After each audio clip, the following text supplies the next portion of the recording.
Are you struggling to sleep these days?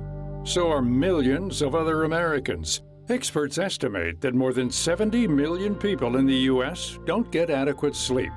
And about 30% of individuals say that they suffer from common insomnia symptoms like not feeling well rested and struggling to fall asleep or stay asleep through the night.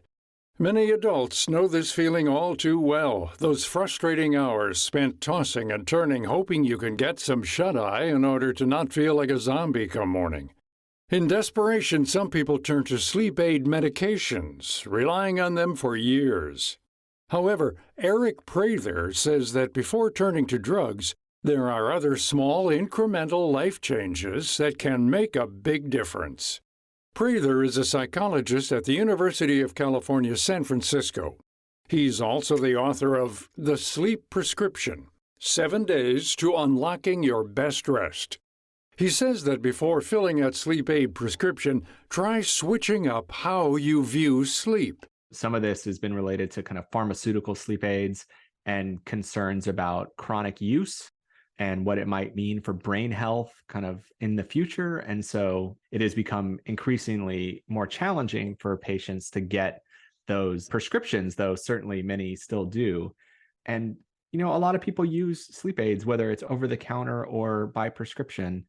And in acute settings, those aren't bad ideas, right? I mean, they're developed for a reason. They do tend to help people fall asleep. And many of them don't have severe side effect profiles.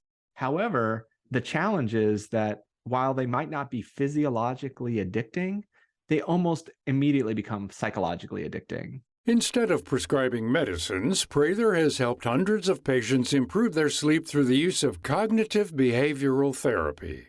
Usually it's people that, are experiencing kind of stress in their life or something happened, but it happened a while ago. And so over time, the stressor may have gone away, but now their sleep is completely off track. And a lot of that has to do with the fact that when people experience things in their lives that are stressful, their sleep is disrupted, which is natural. And we're kind of built for that. We need to kind of act oftentimes when those things are happening and we can put off sleep. But people will get distressed about the fact that they have lost this sleep, and they'll try to make changes in their life to get their sleep back on track because sleep has become really unpredictable. They find themselves chasing it. I always say that sleep is something that we never even wonder how it works until it stops working, then become really focused on making it happen. But oftentimes we're kind of getting in our own way to allow something that happens naturally, that kind of washes over us. And so in our clinic, we spend a lot of time trying to reschedule people's sleep and taking out these barriers, taking out the guesswork and the effort, because that's usually what is ensuring that people have these kind of prolonged awakenings and disrupted nights. For people with insomnia, Prather focuses in on adjusting some key basics. Often one big culprit is caffeine. Caffeine actually stays in our system for quite a long time. The half-life of caffeine is about 6 hours. And so that means that if you have a double espresso at 4 p.m., at 10 p.m., you still have a single espresso in your system, right? And so no surprise that it can impact your sleep. Caffeine as a chemical actually competes with what we think is kind of the neurochemical that builds up in our brain that brings on sleepiness. So it competes with that on the receptors in our brain and kind of allows us to maintain alertness despite the fact that we continue to be up, and that sleepiness neurochemical, which is known as adenosine, just keeps building up. And so it helps us stay alert, but we certainly suggest that, maybe curbing caffeine use, not after lunch. And if you, are having some sleep problems, maybe cutting it out altogether is kind of an easy strategy to see if you can get your sleep back on track. This same tactic also applies to when you're eating. That indulgent late-night snack right before bed could be sending mixed signals to your brain that it's not quite time to snooze yet. Another one that is really important is things like meal timing. Our body needs to know when to be ready for making insulin and storing glucose and all of those sorts of things. And kind of, the timing of those meals help regulate our clock, which is why, if you experience jet lag, and you're in a new place, say you go 3 hours east, oftentimes you want to get kind of on the eating schedule of that place that you're in, because it'll help tell your body what is happening next. It'll help it adjust more rapidly. Another part of good sleep hygiene is having a set bedtime and wake time. As frustrating as it might be to abide by, it's important to set firm limits on when it's time to get out of bed and get moving.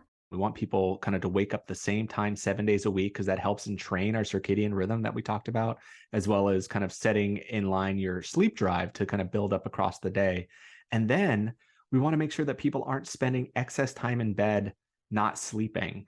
One of the things that happens is that, people begin to kind of lose this relationship with the bed such that they experience what's called a conditioned arousal. Like they get in bed, they might be sleepy, they get in bed and then their brain wakes up.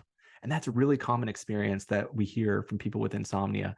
So we really have to retrain the brain so that the bed is something that brings on sleepiness. And what that requires is kind of removing yourself from the situation, waiting till you're sleepy again, do some relaxation exercises, what have you, and then get back in bed to kind of build up that conditioned response.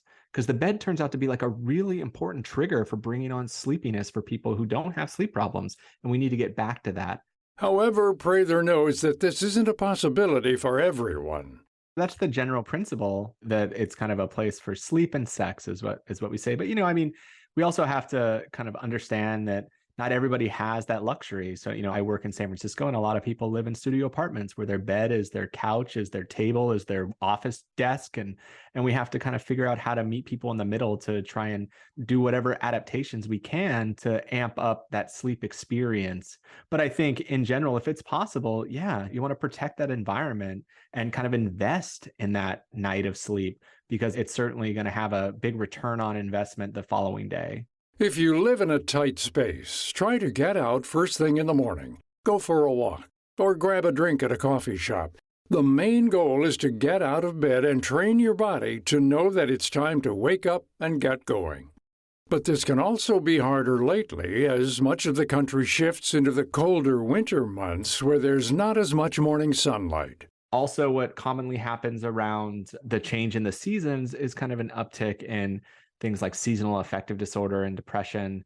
And, sleep disturbances are fairly common in that context. And one thing that people do when they are low in mood is they might spend extra time in bed, not sleeping. And when that happens, it can lead to kind of lighter, more fragmented sleep overall. And people become distressed about the fact that they're not getting the sleep they need. And that can, in theory, generate what would be considered an insomnia that needs treatment. For people who do seek professional help, Prather says that many patients come in holding an all-or-nothing mentality on sleep. It's either working or it's completely broken. Instead, he believes people shouldn't have such a stark outlook. There are many small factors that feed into the issue, and this type of black-and-white thinking doesn't help. I always try to remind people that we're kind of built for resilience. I mean, talk to any parent of a young child, they're missing sleep all the time, but your body will compensate. Like a bad night of sleep often just means that your next night is going to be better, that it's going to be kind of more restorative. You're going to sleep deeper because your body's going to try to make that up, right? And that's just how the system is set up. To find out more about this topic and our guest, Aric Prather, visit viewpointsradio.org. Also check out his new book, The Sleep Prescription, 7 Days to Unlocking Your Best Rest, now available online and in select bookstores. For more behind the scenes, search Viewpoints Radio on Twitter and Facebook. This segment was written and produced by Amira Zaveri. I'm Gary Price.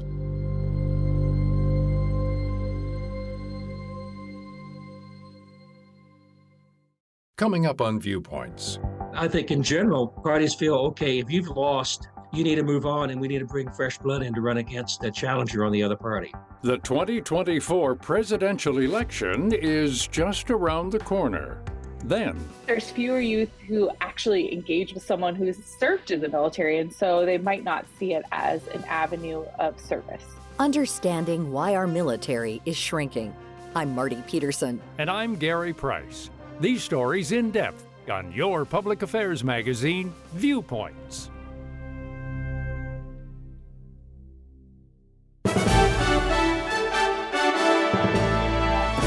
And that's Viewpoints for this week. Follow us on Twitter, Facebook, and Instagram to learn more about upcoming shows and find a library of past programs on Apple Podcasts, Google Play, and Spotify. Plus, you'll always find previous segments and more information about our guests at viewpointsradio.org. Join us again next week for another edition of Viewpoints.